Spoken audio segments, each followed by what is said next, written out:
বিসমিল্লাহির রহমানির রহিম। আসসালামু আলাইকুম। সুপ্রিয় শিক্ষার্থী বন্ধুরা, তোমাদের সবাইকে আমার অনলাইন ক্লাসে স্বাগত। আজকে আমি নবম দশম শ্রেণীর পদার্থবিজ্ঞান বইয়ের প্রথম অধ্যায় ভৌত রাশি এবং তার পরিমাপ এই অধ্যায় থেকে আমি আমার প্রথম ক্লাস শুরু করতে যাচ্ছি। আমি আজকে প্রথম অধ্যায়ে রাশি এবং রাশির প্রকারভেদ সম্পর্কে আলোচনা করব। প্রথমে আমরা জানব রাশি কাকে বলে। তোমরা প্রয়োজন হলে এই সংজ্ঞাগুলো লিখে রাখতে পারো। তো বন্ধুরা, আমরা সকলে জানবো রাশি কি। রাশি এই ভৌত জগতে আমরা যা কিছু পরিমাপ করতে পারি তাকে রাশি বলে। আমরা যদি এই ভৌত জগতে যে বিষয়গুলো আমরা পরিমাপ নির্ণয় করতে পারি, পরিমাপ করতে পারি, সেই বিষয়গুলোকে আমরা কি বলবো? রাশি।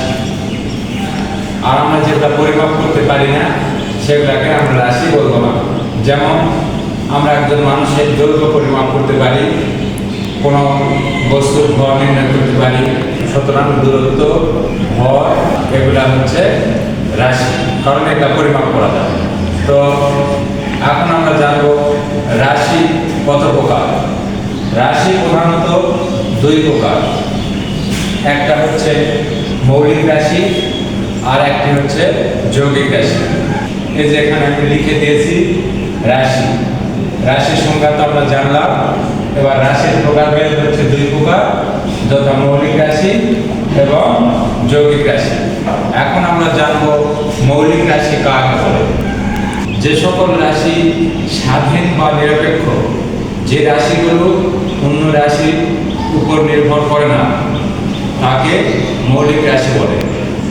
আমি আবার বলছি, যে রাশি স্বাধীন বা নিরপেক্ষ এবং যে রাশিগুলো অন্য রাশির উপর নির্ভর করে না, তাদেরকে আমরা মৌলিক রাশি বলি।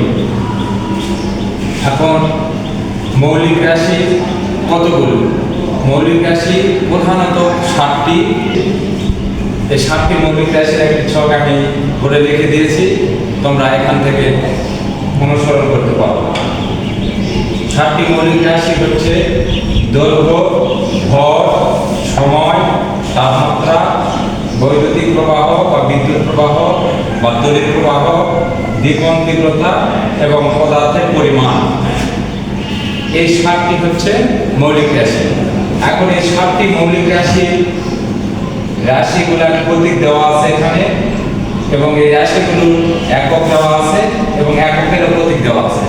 আমি তোমাদেরকে বোঝার জন্য এগুলো আমি বলতেছি আবার। যেমন দৈর্ঘ্যের প্রতীক হচ্ছে এল, এই দৈর্ঘ্যের একক হচ্ছে মিটার, মিটার প্রতীক এম। ভর এই রাশিটার প্রতীক হচ্ছে এম, আর ভরের একক হচ্ছে কিলোগ্রাম, আর কিলোগ্রামের প্রতীক হচ্ছে কেজি।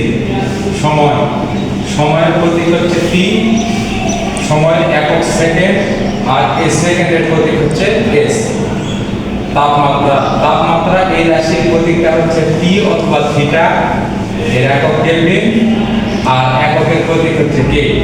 বৈদ্যুতিক প্রবাহ বা বিদ্যুৎ প্রবাহ বা তড়িৎ প্রবাহ এই রাশিটির প্রতীক হচ্ছে আই, এর একক অ্যাম্পিয়ার, অ্যাম্পিয়ারের প্রতীক এ।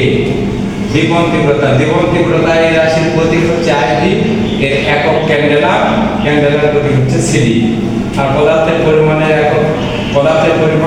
এই রাশির প্রতীক হচ্ছে এম, আর এর একক হচ্ছে মোল, মোলের প্রতীক হচ্ছে এমও, এলি, মোল।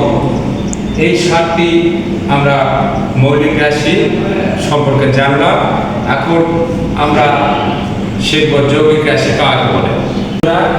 এবার আমরা শিখব যৌগিক রাশি। যৌগিক রাশি কি? যে সকল রাশি 2 বা ততোধিক মৌলিক রাশি থেকে পাওয়া যায়, বা 2 বা ততোধিক মৌলিক রাশি থেকে যে রাশি পাওয়া যায় তাকে যৌগিক রাশি বলা হয়। যেমন এই যে এখানে বেগ একটি যৌগিক রাশি। কারণ বেগকে যদি আমরা বিশ্লেষণ করি তাহলে বেগ সমান আমরা লিখতে পারি দূরত্ব অথবা দৈর্ঘ্য বাই সময়। তাহলে এখানে বেগকে ভেঙে আমরা দৈর্ঘ্য বাই সময় বা দূরত্ব বাই সময় পেলাম। এখানে দূরত্ব একটি মৌলিক রাশি এবং সময় একটি মৌলিক রাশি। এই দুইটি মৌলিক রাশি থেকে আমরা বেগ পেলাম, এর জন্য বেগকে আমরা যৌগিক রাশি বলতে পারি।